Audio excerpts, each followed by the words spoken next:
A top U.S. general within the Air Force just revealed that the Chinese spy balloon might have contained explosives inside of it in order to be able to self-destruct should it ever get compromised. Furthermore, now that the balloon has been shot down out of the sky and the remnants of it recovered, we know much more about it, such as its dimensions, its payload, as well as its functionalities.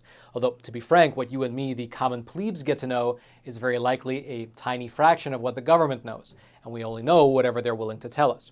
Regardless, let me break down for you what we have been told thus far, what's been revealed thus far after the U.S. Navy and U.S. Coast Guard collected the debris from the Atlantic Ocean right there off the coast of North Carolina. And I hope that if you appreciate content like this, you do take a super quick moment to smash those like and subscribe buttons so the YouTube algorithm will share this video out to ever more people. Now, to start with, the balloon itself weighed over 2,000 pounds and was about as tall as a 20-story building, which is approximately 200 feet. Then, the actual payload beneath the balloon was about as long as a regional airplane, and it consisted of several hundred feet of mostly glass solar panels. Then, right there in the middle, it was equipped with a super high-definition surveillance camera, which allowed it to capture images of whatever it was floating over. The U.S. Air Force general then mentioned that the balloon was potentially carrying a self-destruct mechanism, although during that press conference, he did stop short of 100% confirming whether or not there were actually explosives on board.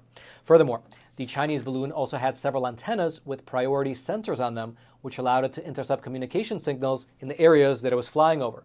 And of course, the areas that it was flying over, well, they happen to include an American nuclear base over in Montana, the U.S. Strategic Command Center in Nebraska, as well as another one of our military bases over in Missouri, which happened to house several of our nuclear bombers. And the best part of all this is that according to a statement that was released by U.S. intelligence officials just yesterday, the American government knew about this balloon and was apparently tracking it ever since it took off from the southern coast of China.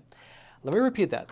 According to a statement that was released just yesterday, U.S. intelligence officials claim to have been tracking this Chinese balloon ever since it took off from Hainan Island in the southern coast of China.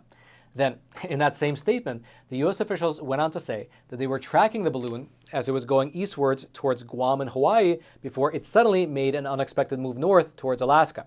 And they conceded, in their statement at least, that this change in direction might have indeed been an accident. Quote, "Given the path, it's possible that the balloon was blown off course by weather, but U.S. officials said that once it came south over the continental United States, it was being controlled by China." Meaning that according to the statement at least, these U.S. intelligence officials are claiming that the spy balloon was likely going to Guam and Hawaii, but was instead blown off course to Alaska. But once in Alaska, the Chinese military, again, apparently regained control of it and made the best of the situation and did what they did.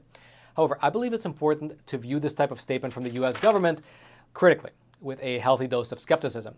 Because right now, the Biden administration has two very important objectives. The first is to deter China from running more of these balloon operations, and the second is to give them a diplomatic way out so that they can save face and the diplomatic relations between the two countries can get reestablished.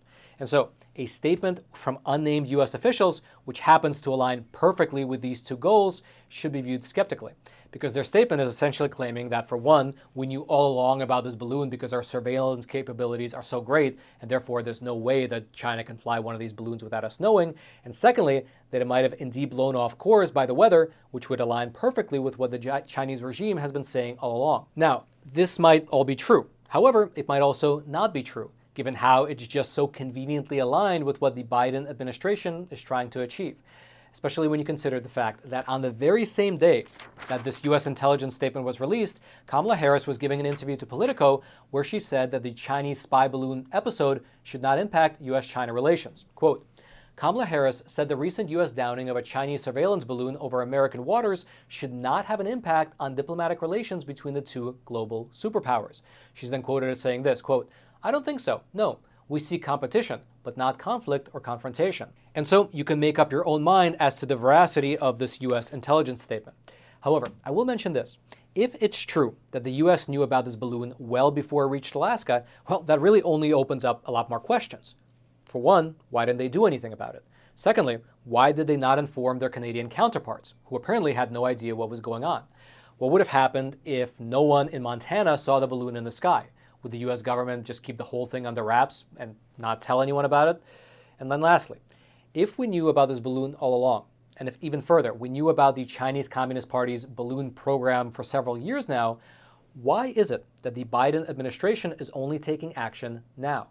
Because you see, last Friday, the Biden administration put 6 different Chinese groups who are suspected of being connected to China's spy balloon program on what's known as the entities list, meaning that they're barred from doing any business or receiving any money from people in the U.S., people or entities in the U.S., which, of course, sounds like a reasonable action to take, but it just raises the question. If we knew about this program for so long, if we knew about this Chinese balloon program for several years, why was this action only taken now?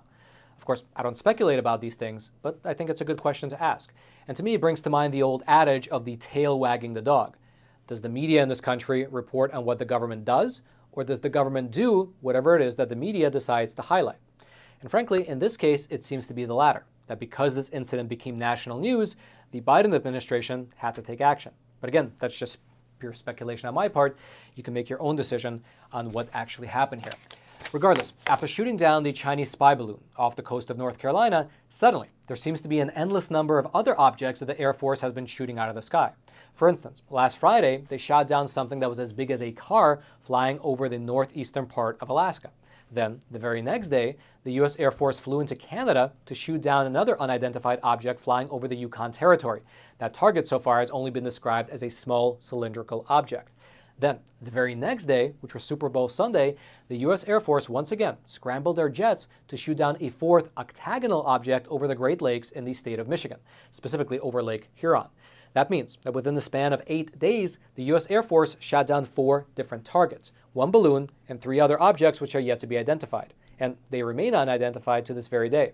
In fact, the latest update, which came 2 days ago, had the Pentagon spokesman, Mr. John Kirby, saying this, quote, "There's no question in our minds that the Chinese balloon was designed to surveil, that it was an intelligence asset.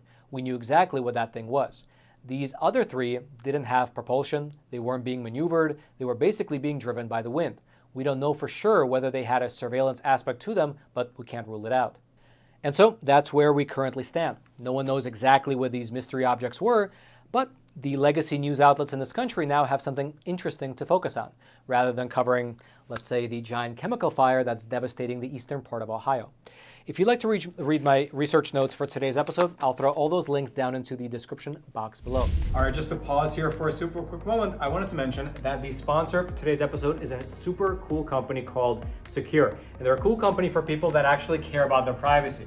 Because listen, if you don't think that these giant tech conglomerates and all these different alphabet agencies within the US government are spying on your messages, well, then frankly, you are not paying enough attention to the news. However, all that can be in the past because with Secure, they have awesome proprietary technology that has all your messages and all your emails actually go through Switzerland as they're making their way back and forth between you and your recipient.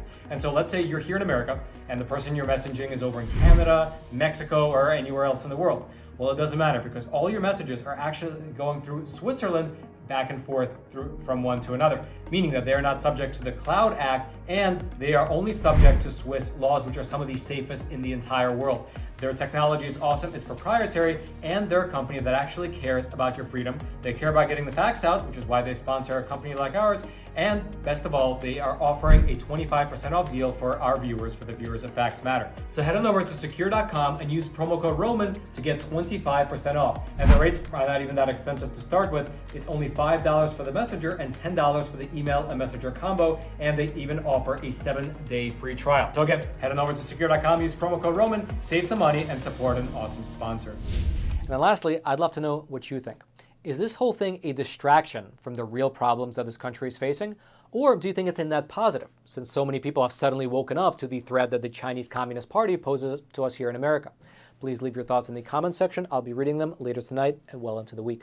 And then until next time, I'm your host, Roman from the Epoch Times. Stay informed. Most importantly, stay free.